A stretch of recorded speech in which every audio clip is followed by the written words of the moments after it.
We tend to think of history as a straight line. We imagine the past as a dark, simplistic place, a slow, uphill climb from mud huts and stone axes to the shimmering glass and steel of the modern age. We like to believe that we are the smartest humans to ever live, standing on the summit of thousands of years of progress. But what if that perspective is wrong? What if history isn't a straight line but a cycle? What if there were moments in the ancient world where humanity stood on the precipice of an industrial revolution only to stumble, lose their footing, and fall back into the dark?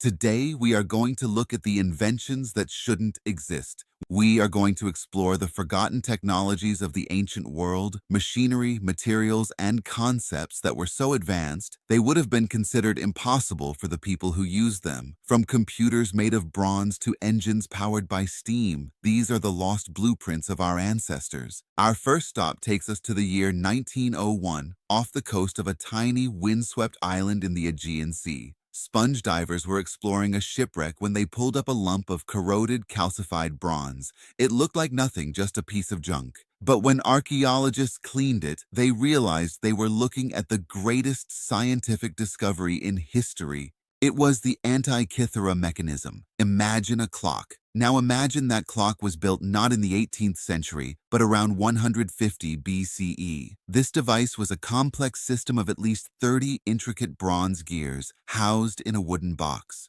It was a mechanical computer. It tracked the movements of the sun, the moon, and the planets. It predicted solar and lunar eclipses with terrifying accuracy decades in advance. It even tracked the 4-year cycle of the ancient Olympic Games. We had no idea the Greeks had this level of gearwork technology. We thought it appeared in Europe during the Renaissance, more than 1,000 years later. When we look at the Antikythera mechanism, we aren't just looking at a fancy calendar. We are looking at a proof that the ancients had mastered complex mechanical physics. If they could build this, what else could they have built? And why did the knowledge of how to create such precision instruments vanish for a millennium? If that doesn't challenge your view of the past, let's look at something even more mysterious. In the 1930s, in the ruins of a village near Baghdad, archaeologists found a clay jar containing a copper cylinder and an iron rod. They called it the Baghdad battery. When researchers filled the jar with a mild acid like vinegar,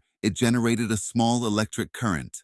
Was this a battery? Was the ancient world using electricity? The jury is still out. Some argue it was just a storage vessel for scrolls. Others argue that it was used for electroplating, putting a thin layer of gold on silver objects. If it was a battery, it's a terrifying thought. How many other applications of electricity were lost? Did they use it for medical purposes, for lighting, for parlor tricks? The Baghdad battery stands as a tantalizing what-if, a small, simple object that suggests a doorway into a world of energy that we are only just beginning to understand. But let's move from the mysterious to the documented. Let's talk about the steam engine. We associate the steam engine with the Industrial Revolution of the 18th century. We see it as the invention that broke the back of feudalism and launched us into the modern era. But what if I told you the Romans had a steam engine in the 1st century? It was called the Aeolipile, invented by Heron of Alexandria. It was a simple sphere mounted on an axis with 2 bent nozzles. You put water inside, boiled it, and steam shot out of the nozzles, causing the sphere to spin at high speeds. It was a steam-powered turbine. Heron used it to impress the locals and demonstrate the power of steam, but he never used it to do work. He never used it to pump water out of mines, to grind grain, or to power machines. Why? Because the Roman Empire had an unlimited supply of cheap labor, slaves. In a society where human life is inexpensive, there is no economic incentive to invent labor-saving machinery. The Aeolipile was a scientific toy. It was a breakthrough of genius trapped in a society that didn't need it. Imagine a world where the Roman Empire decided to industrialize. Imagine Roman steam trains, Roman factories, Roman power grids. The Aeolipile is the ultimate monument to the idea that technological progress isn't just about the invention. It's about the culture that decides how to use it. And sometimes the lost technology isn't a machine, but a material. Look at the concrete we use today. It's the backbone of our infrastructure. But but it's notorious for cracking and eroding. In just a few decades, modern concrete starts to degrade, especially in salt water. Yet, the Romans built harbors, piers, and breakwaters 2,000 years ago that are still standing today, battered by the ocean, essentially unchanged. For centuries, this was a mystery. How did they do it? It turns out their recipe was a stroke of chemical genius. They mixed volcanic ash with lime and seawater. This created a rare mineral that actually grows stronger over time when exposed to the ocean. The chemical reaction creates a self-healing structure. The more the sea hits it,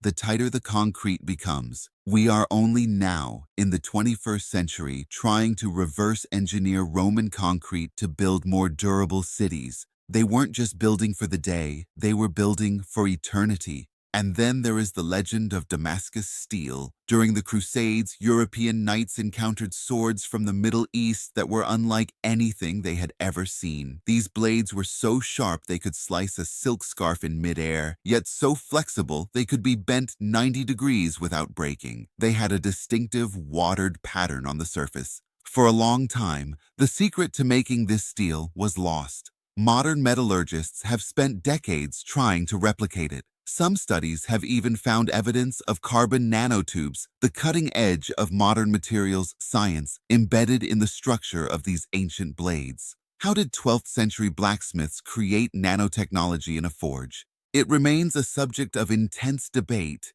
but it proves one thing. Our ancestors were masters of chemistry on a molecular level, even if they didn't have the words to describe what they were doing. So, why did all of this disappear? Why did the knowledge of gears, steam, chemistry, and concrete fade away, leaving us to reinvent them hundreds or thousands of years later? The answer is rarely a single cataclysm. It's usually a slow rot. It's the loss of libraries, like the one in Alexandria. It's the collapse of trade networks that allowed scientists to share ideas. It's the fall of empires that funded research. It's the transition from a society that values inquiry to one that values tradition. We like to think that progress is inevitable, that once we learn something, it stays learned. But history tells us otherwise. Knowledge is fragile. It lives in the minds of the people who hold it. And when the civilization that supports them crumbles, that knowledge can vanish in a single generation.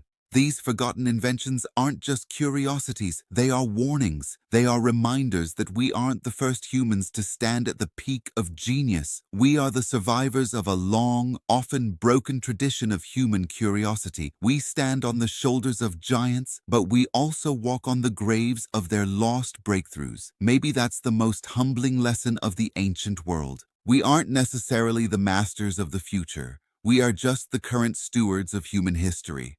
The machines of the ancients, the computers of bronze, the engines of steam, the steel of nanotubes are waiting for us to understand them, not because we need them, but because they remind us of what we are capable of. History isn't a straight line, it's a spiral. And maybe, just maybe, the next great invention of the future is something we've actually had all along, buried deep in the past, waiting to be rediscovered.